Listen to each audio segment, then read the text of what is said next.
You've already had thousands of conversations that never happened. In the shower, lying in bed at 1 a.m., driving somewhere alone. You're talking, explaining yourself, defending a decision, saying the thing you should have said 3 days ago. The other person never responds the way you expect. So you adjust. You try again. You run it differently. You've rehearsed this conversation 17 times. You will never actually have it. And yet, your brain treated it as completely real. That's not anxiety. That's not weakness. That's a very specific psychological mechanism. And once you understand what it's actually doing, you'll never look at it the same way again. Your brain is constantly running simulations. Not randomly, deliberately. It simulates future social scenarios the same way a general plans for a battle that may never come. The purpose is threat preparation. Humans are deeply social animals. For most of our evolutionary history, being rejected, misunderstood, or cast out of a group wasn't just uncomfortable, it was dangerous. So the brain developed a system that rehearses high-stakes social moments in advance. It tries to prepare you. It runs the scenario, finds the weak points in your argument, anticipates the other person's reaction, and forces you to think through your position more carefully. In that sense, it's not irrational at all. It's your brain doing exactly what it was built to do. The problem is what it chooses to simulate. Notice something about these rehearsed conversations. They're almost never easy ones. You don't mentally rehearse telling someone good news. You don't practice a conversation where everyone agrees and everything goes smoothly. You rehearse the difficult ones.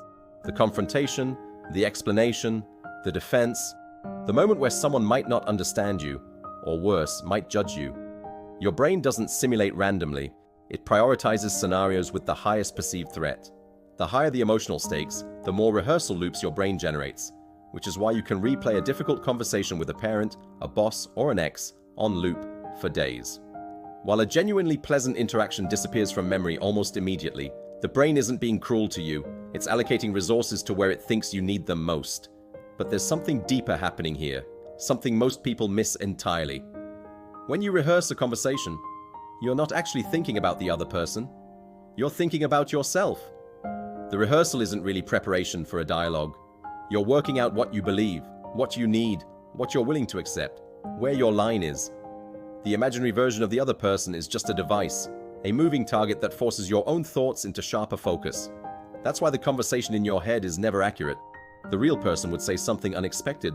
They'd react in a way your simulation never predicted, but that was never really the point. The point was you figuring out what you actually think, feel, and need, using an imaginary conversation as the tool. This is why people who journal get similar relief. Writing a letter you never send does the same thing. The other person is irrelevant to the process. Your brain needed to think. It used a conversation to do it. Most of the time, this process completes naturally. You rehearse, you process, you feel clearer, you move on. But sometimes the loop doesn't close. You rehearse the same conversation for days. The imaginary version of the other person keeps winning, or keeps being unreasonable, or keeps not understanding you. When this happens, it usually means one of two things. Either the underlying emotion hasn't been named yet, you're rehearsing the words, but the actual feeling, the hurt, the resentment, the fear, hasn't been acknowledged directly. The loop continues because the real processing hasn't started yet, or the real conversation actually needs to happen, and the rehearsal is your brain's way of telling you that. Not every rehearsed conversation is avoidance. Some of them are preparation for something real. The difference is worth paying attention to. So the next time you catch yourself mid-rehearsal, don't try to stop it. Ask instead, what am I actually trying to work out here? What do I believe? What do I need?